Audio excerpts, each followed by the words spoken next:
Next up, we've got a talk, and it is called Bridging the World to Web3, which sounds very exciting. So give it up for Will Robinson, VP of Engineering at Coinbase, moderated by Jason Yanowitz, co-founder of Blockworks. Thanks, Steph.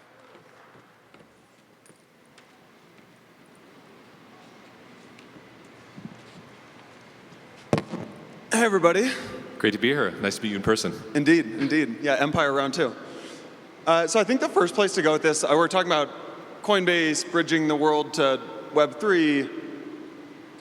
Really where I want to go with this is just Base and what you guys are building, especially on the developer tooling side of things. I think the first place to go is like from conversations I've had with you and with Jesse, it seems like Base and the L2 announcement, there were like 10 other products that you guys almost built before that. And it sounds like maybe you even did build, but didn't actually push into production. So I'd love to hear like, why was this the number one thing that you guys should build, especially as like developer resources at every company are tight? Like why was this the absolute best thing to build? Yeah, it's a great question. And I would say really three things came together. The first is, as we shopped this idea around internally, light bulbs went off for every team we talked to as an unlock. As the importing of a superpower that building on chain gives you, even in a place that has built a bunch of stuff not on chain. So that was the first. The second is the availability of things like the OP stack, right? The technical foundation, not just that it exists and that it's open source, but that they were eager to partner.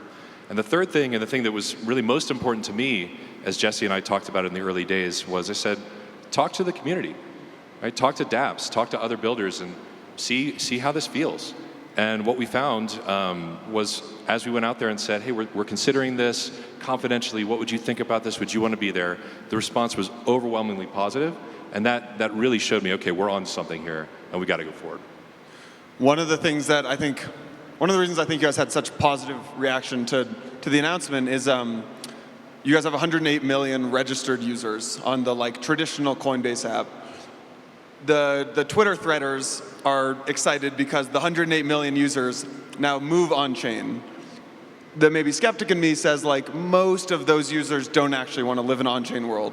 What is your take on moving these 108 million users into on-chain land? Yeah, so I think it's not a simple thing, right? You can't just stop your thinking at, oh, 108 million, that's the number of users that are going to be on chain day one, like, no doubt. But I do think these are users we have a connection with, we have a high trust relationship with, we built over a long time, and we've got a lot of experience understanding what makes sense to them, what doesn't make sense to them, how they can progress in their crypto journey. And having this as another destination that we can help steer them toward, I am cautiously optimistic that we're going to be able to really move that needle. Yeah. What's been the biggest surprise so far since launching? The biggest surprise? Yeah, biggest surprise. Yeah, I mean, I don't want to sound like we weren't supremely confident, because we were really excited about the strategy, but I would say just the number of developers that have already taken up the mantle, the number of smart contracts we've seen deployed on our testnet, the number of unique developers that have come, the number of repeat unique developers that are coming back day after day, even just a couple weeks into the project, that is an incredible milestone and something where I feel like the momentum is there, and now we just need to keep going. Yeah. I want to maybe start to figure out like the second order impacts of this. So let's start high level actually. Let's talk about like the business model of the L2. Then we'll eventually get into the developer tooling stuff that you guys are building. But when you think about the business model of this, there's like fees, there's MEV, there's launching a token. Like what do you think about as like the business model behind Base? Yeah, it's a great question, and I want to say right off the bat, we have no plans to launch a token. I want to be really clear about that. So fees, just as you see in other L2s, that's a component of it. But I was also really thrilled, and again, like striking this balance between absolutely Coinbase is a for-profit business. We make no secret about that. But what is the community ethos? Who are we partnering with?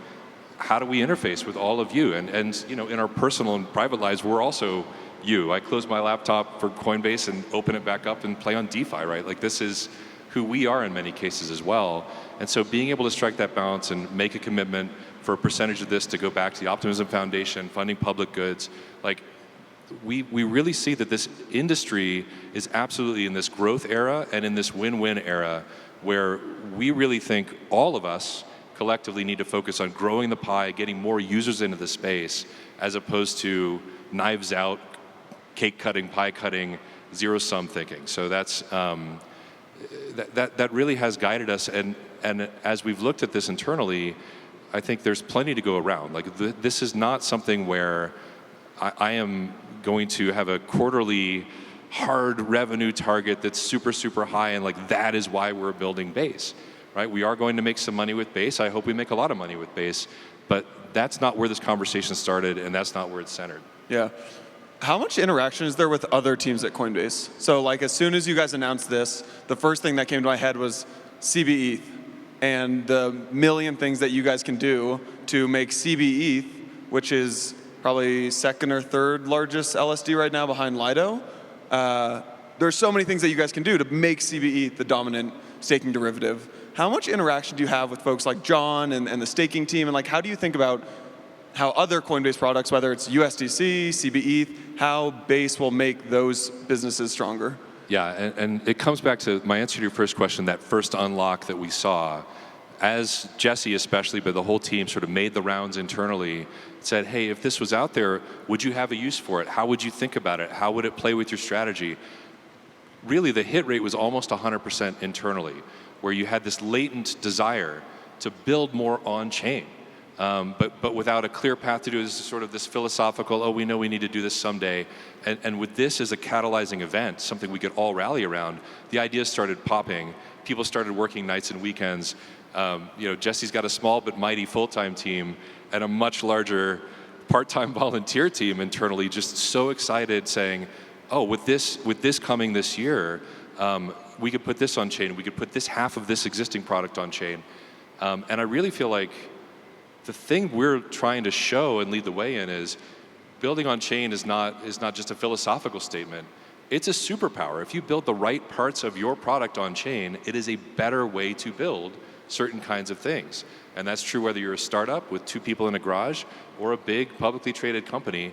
We think you'll see lots of big publicly traded software companies building more and more on chain in the coming years, and we just want to be ahead of that curve. Yeah, I want to talk about some of the stuff that you guys are doing to help those companies come on chain. 2 more questions about Base, then we'll move past it. Would you ever think about making CBETH the gas token of Base? I haven't contemplated that, and it doesn't, I'm going to design this on the fly on stage. My knee-jerk answer is no. I think that at the end of the day, Base settles to Ethereum mainnet. Yeah. ETH is the gas token of Ethereum mainnet. I think having, at a baseline technical level, having that be hard coupled and very straightforward, yeah, I feel like has a big advantage. Now, building layers on top of that through account abstraction, through all the things that we're working on Base, and I know many of you are working on other chains, that makes sense as well. And you can have both, right? Like you could have a user experience that's loosely coupled or decoupled from that ETH token, potentially for gas, but then at the end of the day, at a chain level, sequencer level, settlement level, I think you gain a lot by saying ETH is the common currency. This is how these chains are all settling. Nice. All right. Topic of this panel is supposed to be not about Base. I was just more interested in that. But it's about onboarding millions of people, billions of people into Web3. One of the ways that you guys can do that is with developer tooling. Another way is with like USDC, I'd say. How do you think about like how Base plays into that in terms of could you make fees on USDC 0, which then incentivizes liquidity and people and apps to then come to Base? Yeah, it's a great question, and I think we think about USDC very broadly, not just in the Base context, but across all chains. I mean, I onboarded my mother-in-law to a self-custody wallet this past weekend. Shout out Donna, I hope you're watching. So I could pay her $30 of USDC and start that conversation. And I think it's an incredibly powerful tool, an intuitive tool for the mothers and fathers-in-laws of the world to have their first experience on chain. It makes sense, the utility is clear, it's adjacent to what they're already doing. And then on the Coinbase side, it is a great revenue stream for us today, and I think that there are great possibilities for the business, but I don't want to hard couple the idea of USDC and base. Yeah. When you talk to, so like a lot of these, so let's talk about developer tooling. Can you maybe give insight? I have a feeling this is not the last developer tool thing that you build this year. What else, can you give us a little hint of what else is coming? Like what else do you think about on the developer toolkit side of things? Yes, it's a great question. So I would say broadly speaking, the thing that I wake up every day thinking about is, it was two things. First of all, is how do we get more users using on-chain products, services, and tools every day? And that is something that lifts all boats and that I think is actually really critical for our industry at this point in time for a lot of reasons. And when I think about that realm, I think that onboarding, having just watched my mother-in-law do this, onboarding is still a really big challenge. That right now we're sort of asking people to progress through this sequence that most of us went through of, well, first buy a crypto asset for some reason, right? Then maybe get a wallet because someone's telling you should, and then now you could use that wallet and go do something.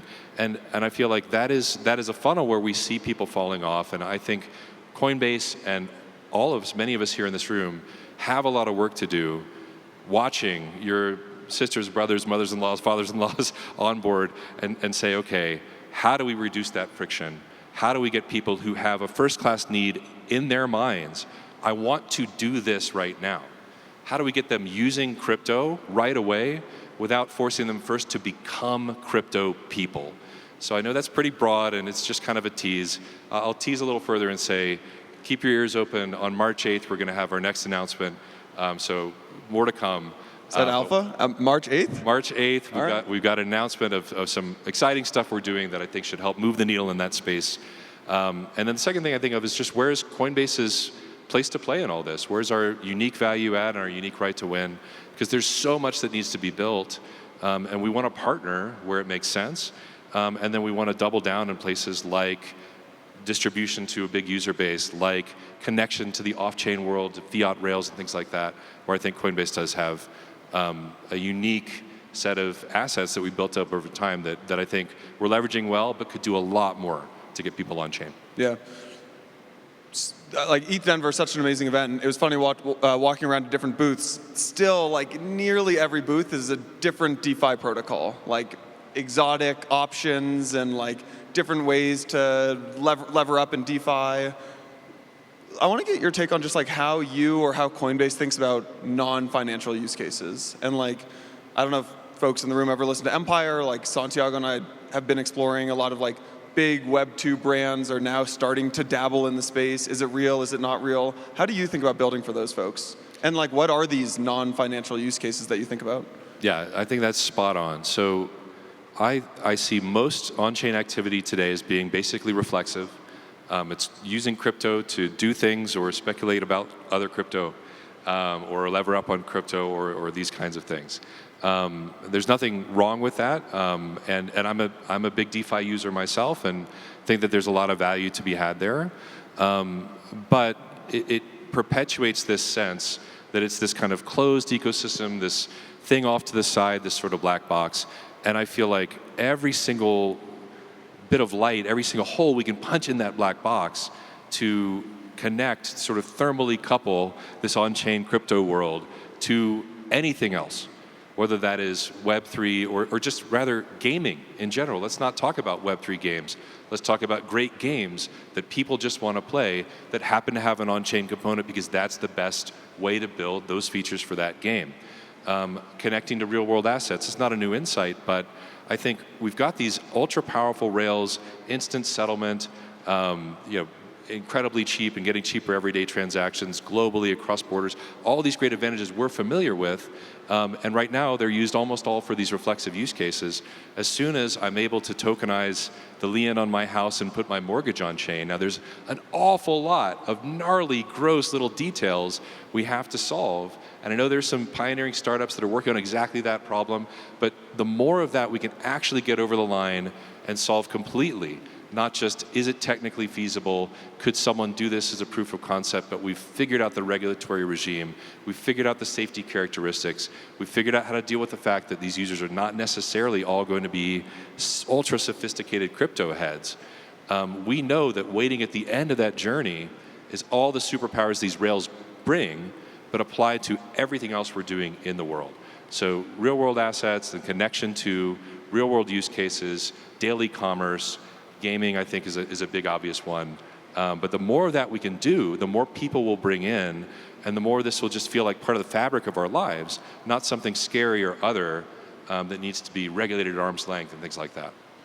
Are you still running a rocket pool node? Absolutely.